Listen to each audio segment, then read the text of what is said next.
Good morning students. आप देख रहे हैं इंग्लिश स्टडी चैनल और आप पढ़ेंगे अविनाश सर के साथ। और जैसा कि आप पिछले वीडियोस में देख चुके हैं कि मैंने लेसन फर्स्ट कवर करवा दिया, जिसमें हिंदी में समरी पहले, फिर हिंदी में प्रश्नोत्तर और फिर ट्रांसलेट करवा के जो इंग्लिश के प्रश्नोत्तर वो सारे के सारे कंप्लीट करवा दिए। जो भी मल्टीपल चॉइस थे वो भी आपके क्लियर करवा दिए हैं। तो और आशा करता हूं कि आपको अच्छे से समझ में आ गया होगा, आप अच्छे से पहले पार्ट को कवर कर चुके हैं।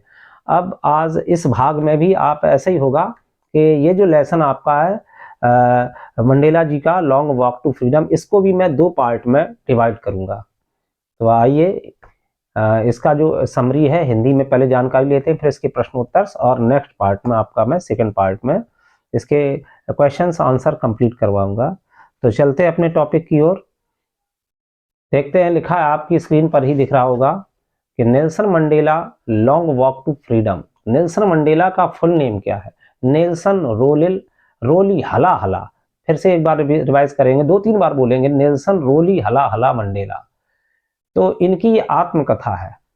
तो जो दक्षिण अफ्रीका में अश्वेत लोगों की स्वतंत्रता के लिए संघर्ष का वर्णन करते हैं। तो दक्षिण अफ्रीका की बात है, अफ्रीका महाद्वीप में दक्षिणी हिस्से में है। तो वहां पर श्वेत लोगों का शासन था लगभग 350 सालों से। श्वेत मतलब गोरे लोगों का, अंग्रेजों का शासन था। और वहां पर ब्लैक जो थे यानी अश्वेत, ब्लैक मतलब जो श्वेत नहीं, अर्थात अश्वेत लोगों को कोई भी अधिकार प्राप्त नहीं था। तो वो गुलाम की तरह जी रहे थे। तो किसी ना किसी को तो उठ खड़ा होना था, जैसे कि हमारे यहाँ गांधी जी उठ खड़े हुए थे और उन्होंने हमें आज़ादी दिलाई। इसी प्रकार से अगर वहां का पूछा जाए साउथ अफ्रीका का गांधी, तो किसको कहेंगे? नेल्सन मंडेला जी को कहेंगे। तो उन्होंने अश्वेत लोगों की स्वतंत्रता के लिए यानी काले लोगों की स्वतंत्रता के लिए संघर्ष की लगभग 350 साल। और ये संघर्ष कब खत्म हुआ? 10 मई 1994 को मंडेला जी 3 शताब्दियों से अधिक समय के बाद श्वेत शासन के बाद दक्षिण अफ्रीका के पहले अश्वेत राष्ट्रपति के रूप में शपथ ली। तो कहा जा रहा है, इसका कहने का मतलब है कि 10 मई 1994 को मंडेला जी ने क्या किया? वहां लोकतंत्र की स्थापना की और वहां पहले काले राष्ट्रपति बने, अर्थात अश्वेत राष्ट्रपति कौन बने? मंडेला जी बने। और उन्होंने बहुत सारे वादे किए लोगों से, उनको बताया। उनकी पार्टी कौन थी? African national Congress party. तो उनकी पार्टी ने दक्षिण अफ्रीका के इतिहास में पहले लोकतांत्रिक चुनाव में 400 में से 252 यानी 400 में 252 सीटें जीती, यानी कि बहुत बड़ी जीत हासिल की थी। किसने? मंडेला जी ने पूरी तरह से उन्होंने जीत हासिल कर ली और अंग्रेजों को दिखा दिया। तो अफ्रीका में, साउथ अफ्रीका में प्रिटोरिया नाम की एक जगह है। तो वहां पर यूनियन बिल्डिंग को एम्पी थिएटर बोलते हैं। तो प्रिटोरिया में यूनियन बिल्डिंग में हुए उद्घाटन समारोह, अर्थात जब उन्होंने शपथ ली, तो कहां पे ली उन्होंने शपथ? जो उद्घाटन किया गया यूनियन बिल्डिंग में, प्रिटोरिया के। तो वहां पर कई देशों के गणमान्य व्यक्ति और राजनीतिक हस्तियां शामिल हुए। अपने भाषण मंडेला जी ने सभी गणमान्य व्यक्तियों का सम्मान पूर्वक संबोधित किया, उनका सम्मान किया और अपने देशवासियों को आश्वासन दिया। देशवासियों को, कंट्रीमैन जितने भी अफ्रीका के लोग थे, उनको आश्वासन दिया कि आपने मुझे चुना, इसका मतलब आपने गलत नहीं किया हमारा साथ देकर। उनका देश अब कभी भी एक समूह द्वारा दूसरे पर समान दमन क्या करेगा? दमन मतलब यातनाएं अनुभव नहीं करेगा। कहने मतलब अब पहले क्या होता था? पहले होता था कि एक समूह दूसरे समूह को क्या देता था? यातना देता था। कहने मतलब अंग्रेज लोग काले लोगों को बहुत ज्यादा परेशान करते थे। तो उन्होंने कहा अब ऐसा कभी नहीं होगा। पहले अश्वेत राष्ट्रपति के रूप में अपना संकल्प लेते हुए उन्होंने देश में लोकतांत्रिक स्थापना की, लोकतंत्र की स्थापना की, गणराज्य की स्थापना की और कहा कि जाति हो, चाहे रंग हो, चाहे पंथ हो या नस्ल, ये सारी चीजें होती हर एक देश में और यहाँ भी है, लेकिन इसके बावजूद भी कोई भेदभाव नहीं होगा। उन्होंने विश्वास दिलाया कि सरकार हमेशा, किनकी सरकार? मंडेला जी की सरकार हमेशा देश के सभी लोगों के साथ उचित समानता रखेगी, उचित समानता बनाए रखेगी। जो अंग्रेजों ने गलतियां की वो अब गलतियां नहीं होंगी। उद्घाटन का यह दिन मंडेला के लिए प्रतीकात्मक था। उन्होंने अफ्रीकी लोगों ने 2 राष्ट्रगान गाए, क्योंकि दक्षिण अफ्रीका में 2 राष्ट्रगान गाए गए, अंग्रेज लोगों मतलब गोरे लोगों का और काले लोगों का। तो गोरों की दृष्टि वालों ने एन कोसी, क्या लिखा है? एन कोसी, और लिखा है सिकेलेल, लिखा हुआ सिकेलेल, जो अफ्रीका गाया। और जो अश्वेतों ने, काले लोगों ने डाई स्टेम गाना गाया। ये अफ्रीका के जो काले लोगों का राष्ट्रगान क्या है, डाई स्टेम, और गोरों का दिया गया एनकोसी सेकेलेल। ये दो राष्ट्रगान गाए। अपने इंडिया में तो एक ही राष्ट्रगान गाया जाता है, यहाँ पर दो गाए गए।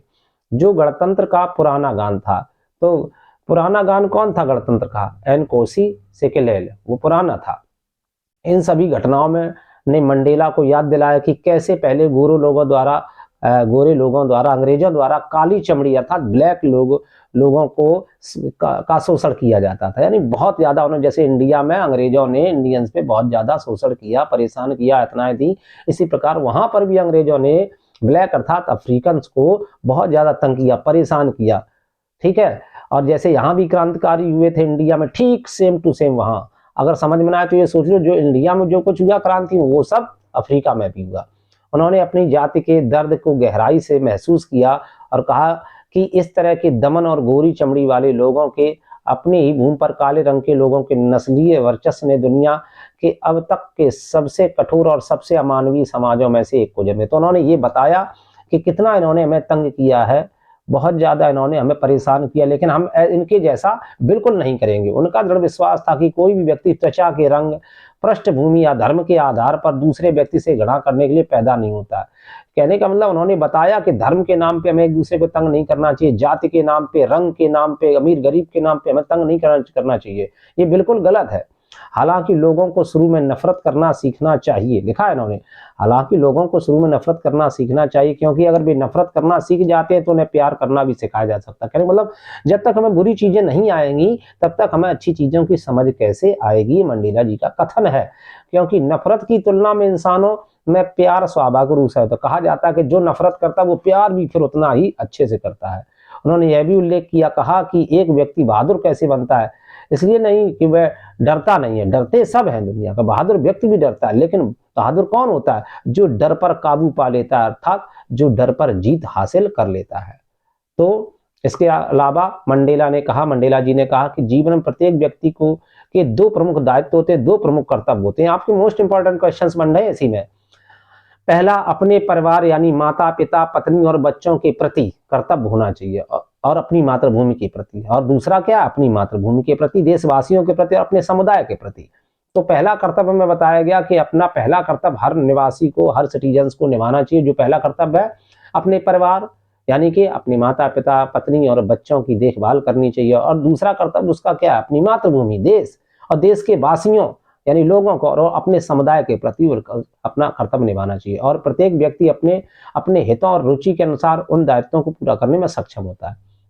हालांकि दक्षिण अफ्रीका जैसे देश में एक अश्वेत व्यक्ति के रूप में इन दोनों दायित्वों को पूरा करना वास्तव में मुश्किल था, क्योंकि अंग्रेजों का शासन चल रहा था। जो भी ऐसा करेगा उस पर दंड की कार्रवाई होगी। इससे पहले कि लोकतांत्रिक की लहर किसी तूफान की तरह से देश पर हावी हो गई, जब मंडेला बड़े हुए तो उन्होंने महसूस किया कि स्वतंत्रता उनके देश के काली चमड़ी वाले लोगों के लिए केवल एक भ्रम है और प्रकृति में अस्थायी थी। मतलब जब वो बचपन में छोटे थे तो उनका मानना था, मैं अच्छे से खाना मिल रहा है, अच्छे से हम पढ़ने जा रहे हैं, तो क्या दिक्कत, अंग्रेज शासन कर रहे। लेकिन जब ये बड़े हुए तब इन्हें समझ में आया कि हमारे साथ भेदभाव किया जा रहा है। तो बचपन में स्वतंत्रता की सोच कुछ और थी मंडेला जी के लिए, और जब बड़े हुए तो स्वतंत्रता उनका मतलब अलग अलग बदल गया, उम्र के हिसाब से बदल गया। और उनकी जाति के सभी लोगों के साथ गोरे लोगों द्वारा गलत व्यवहार किया जाता है। मंडेला जी के अनुसार स्वतंत्रता सभी के लिए अविभाज्य है, मतलब अविभाज्य थी, मतलब स्वतंत्रता को बांटा नहीं जा सकता। लेकिन उसके रंग और जात के लोग अत्याचार की जंजीरों में बंधे थे, मतलब काले रंग के लोग जितने भी थे किसके? जात और अत्याचार की जंजीरों में बंधे थे। वे जानते थे कि मंडेला जी के उत्पीड़क मतलब जो किसी भी दिक्कत को सहन करता है को भी उत्पीड़ितों की तरह मुक्त किया जाना चाहिए। जो जिस प्रकार से परेशान करने वाला स्वतंत्र, उसी प्रकार जिसको परेशान किया जा रहा है वो भी स्वतंत्र होना चाहिए। क्योंकि जो व्यक्ति दूसरे की स्वतंत्रता छीनता है वह भी उसी तरह के उत्पीड़न का क्या करता है? उत्पीड़न का कैदी है। इस प्रकार उत्पीड़क भी स्वतंत्र नहीं है। और इस प्रकार उन्होंने बहुत सारी जानकारी दी, उन्होंने बहुत अच्छी चीजें बताई लोगों को। और मंडेला के अनुसार स्वतंत्रता सभी के लिए वाजिब, ये सारी बातें उन्होंने बताई। अब इसमें दिया जा रहा है कि इसका निष्कर्ष क्या है, इस लेसन का मतलब मोरल क्या है। मोरल दिया जा रहा है, नीचे देखेंगे। Saddam Nelson Mandela long walk to freedom में हमने सीखा कि बहादुर वे नहीं, मोस्ट इंपॉर्टेंट क्वेश्चन है। करेज क्या होता है ये पूछा गया क्वेश्चन में, तो बहादुर वो नहीं है जो कभी नहीं डरते, बल्कि वे हैं बहादुर जो डर को जीतना जानते हैं। मंडेला ने दृढ़ता से महसूस किया कि प्रत्येक व्यक्ति कि अपने देश और समुदाय के प्रति कुछ कर्तव्य और जिम्मेदारी में, वो बताया था भी कर्तव्य और जिम्मेदारियां क्या है। मंडेला जी भी पहले डरते थे, लेकिन धीरे धीरे जब उन्होंने इन कष्टों को सा और देखा कि पूरी जात पे ऐसा अत्याचार हो रहा है, तो एक साधारण व्यक्ति जो मंडेला जी थे बाद में एक बोल्ड पर्सन बन गए थे। तो मंडेला कौन थे? एक दक्षिण अफ्रीका रंगभेदी विरोधी क्रांतिकारी राजनेता थे और जिन्होंने 1994 से 1999 तक दक्षिण अफ्रीका के पहले राष्ट्रपति के रूप में काम किया, यानी लगभग कितने साल? 5 साल कार्य किया। ठीक है, आगे नेल्सन मंडेला पूछा गया, बता डाई स्टेम क्या? अभी मैं बता ही चुका था, डाई स्टेम जिसे the call of south Africa कहा जाता है। डाई स्टेम का फुल मतलब क्या है? The call of south Africa के नाम से भी जाना जाता है। दक्षिण अफ्रीका का यह पहले वाला राष्ट्रगान है, ये पहले वाला राष्ट्रगान है। ठीक है, एक और था राष्ट्रगान। तो दमन के परिणाम क्या होते हैं? ऑपरेशन माने दमन, ऑपरेशन माने दमन करने वाले। तो ऑपरेशन का मतलब ये वो ऑपरेशन नहीं है चीर फाड़ वाला। ऑपरेशन के परिणाम क्या होते हैं? दमन के, मतलब किसी को अगर दमन किया जाए तो क्या होता है? कई तरह के परिणाम निकलते हैं, जैसे कि यह आत्मसम्मान को कम करता है। अगर किसी का हम दमन करें तो उसको ठेस पहुंचेगी आत्मसम्मान को, या जीवन के अवसरों को, और जीवन में जो कुछ वो करना चाहेगा वो विकास नहीं कर पाएगा। साथ ही वह काफी शर्मनाक भी होता है, मतलब जिसका हम दमन करते हैं उसे बड़ी मतलब जलालत होती है, बहुत ज्यादा शर्मिंदगी होती है, पता नहीं क्या सोच रहा और क्या कर डाले। तो हर व्यक्ति के अंदर जमीर होता है, उसकी जमीर को ललकारना नहीं चाहिए। तो अंग्रेजों ने यहाँ पर बहुत ज़्यादा यातनाएं दी काले लोगों को, और उनका गांधी कौन बन गया? नेल्सन मंडेला जी गांधी बन गए। और 1994 में 10 मई 1994 में देश में क्या लोकतंत्र उन्होंने स्थापित किया। तो आपको आशा करता हूँ कि अच्छे से ये पूरा टॉपिक समझ में आ गया होगा, ये समरी अच्छे से समझ में आ गई। अगर ना आए समझ में तो रिवाइज कर लें, इसको दोबारा पुनः वीडियो को देख लें। और इसमें क्वेश्चंस पूछे जाएंगे कि मंडेला जी के अनुसार बताइए साहस क्या है। तो साहस आप क्या बताएंगे? इसमें आप साहस बताएंगे कि साहसी वह नहीं होता जो बहादुर होता है, साहसी वो होता है, कौन होता है? जो डर पर जीत हासिल कर लेता है, डर को क्या कर लेता? समाप्त कर देता है, डर पर अपनी जीत स्थापित कर लेता है। ठीक है, कन्क्वेयर, कन्क्वेयर माने जीत हासिल कर लेता है, या ओवरकम, ओवरकम द फियर। ठीक है, ओवरकम टू फियर मतलब डर पर काबू पा लेता है, वो होता है साहसी। मंडेला जी ने कहाँ पर ये भाषण दिए? तो आप लोगों को मालूम है, ये प्रिटोरिया की एक यूनियन बिल्डिंग थी, इसको एम्पी थिएटर बोला गया है। वहां पर उन्होंने क्या दिया? अपना भाषण दिया। भाषण में उन्होंने क्या क्या कहा? उन्होंने भाषण में कहा कि जो अभी तक अंग्रेज लोग करते रहे हैं अब वो ऐसा कुछ भी नहीं होगा। भाषण में क्या कहा कि जो अंग्रेजों ने जात के नाम पे, नस्ल के नाम पे और इन सभी के नाम पर बहुत ज्यादा यातनाएं दी हैं। किसको दी यातनाएं? यातनाएं दी हैं इनको, साउथ अफ्रीका के लोगों को। लेकिन अब ऐसा नहीं होगा।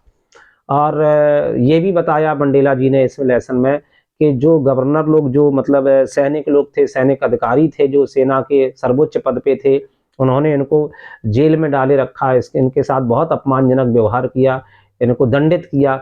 आज वही लोग इनके प्रति और देश के प्रति वफादारी करने की शपथ ले रहे हैं। और 2 उपराष्ट्रपतियों ने भी शपथ ली, मंडेला जी ने भी शपथ ली। इस प्रकार इसमें दिया गया। और मंडेला जी के जो भी सोच है, मंडेला जी जानते थे अच्छे से। मंडेला जी ने जो अन्य देशों से लोग आए थे, गणमान्य लोग थे, उनको भी धन्यवाद दिया और कहा कि अभी तक हमने देखा है कि यहाँ पर रंग भेद चलता रहा, रंग भेद चलता रहा। तो यहाँ पर कई देशों के लोग, तो कई देशों के गणमान्य लोग इसलिए नहीं आते थे क्योंकि यहाँ रंग भेद था। तो लेकिन जब उन्होंने देखा कि मंडेला जी ने रंग भेद को समाप्त कर दिया तो सभी देशों के लोग आए, तो उन्होंने उनका आभार प्रकट किया कि कम से कम आप लोग हमारे यहाँ आए, इसके लिए मैं धन्यवाद देता हूँ। तो मंडेला जी ने बहुत अच्छे से अपनी आत्मकथा के बारे में लिखा है। और मंडेला जी के कई साथी थे क्रांति में जो मर चुके थे। मंडेला जी उनके साथ ये सब इस स्वतंत्रता को या ऐसे जो रंगभेदी सरकार जो समाप्त की थी उसके बारे में उनके साथ खुशियां बांटना चाहते थे, लेकिन मंडेला जी दुखी है क्योंकि उनकी मृत्यु हो चुकी है। जैसे हमारे इंडिया में भगत सिंह, चंद्रशेखर आजाद और ये इन लोगों ने भी स्वतंत्रता के प्रति योगदान दिया था, लेकिन इनकी मृत्यु हो चुकी थी, इसलिए गांधी जी उदास थे। तो इसी प्रकार से जैसे आज़ादी अपने इंडिया ने पाई है, ठीक उसी प्रकार से लगभग 300-350 साल में जैसे इंडिया ने आज़ादी पाई, ठीक उसी प्रकार से अफ्रीका के, दक्षिण अफ्रीका के लोगों ने भी आज़ादी पाई है। तो कह सकते हैं कि दक्षिण अफ्रीका के लोगों को अपने मंडेला जी पर, नेल्सन मंडेला जी पर बहुत ही गर्व रहा है, करते थे, करते हैं, करते रहेंगे। अब आपसे मिलते हैं सेकंड पार्ट में, और इसको तब तक आप अच्छे से तैयार करिए। मैं सेकंड पार्ट में आपके क्वेश्चंस एंड आंसर्स कवर करवाऊंगा, और तब तक के लिए आप डटे रहिए, लगे रहिए। हैप्पी मकर संक्रांति।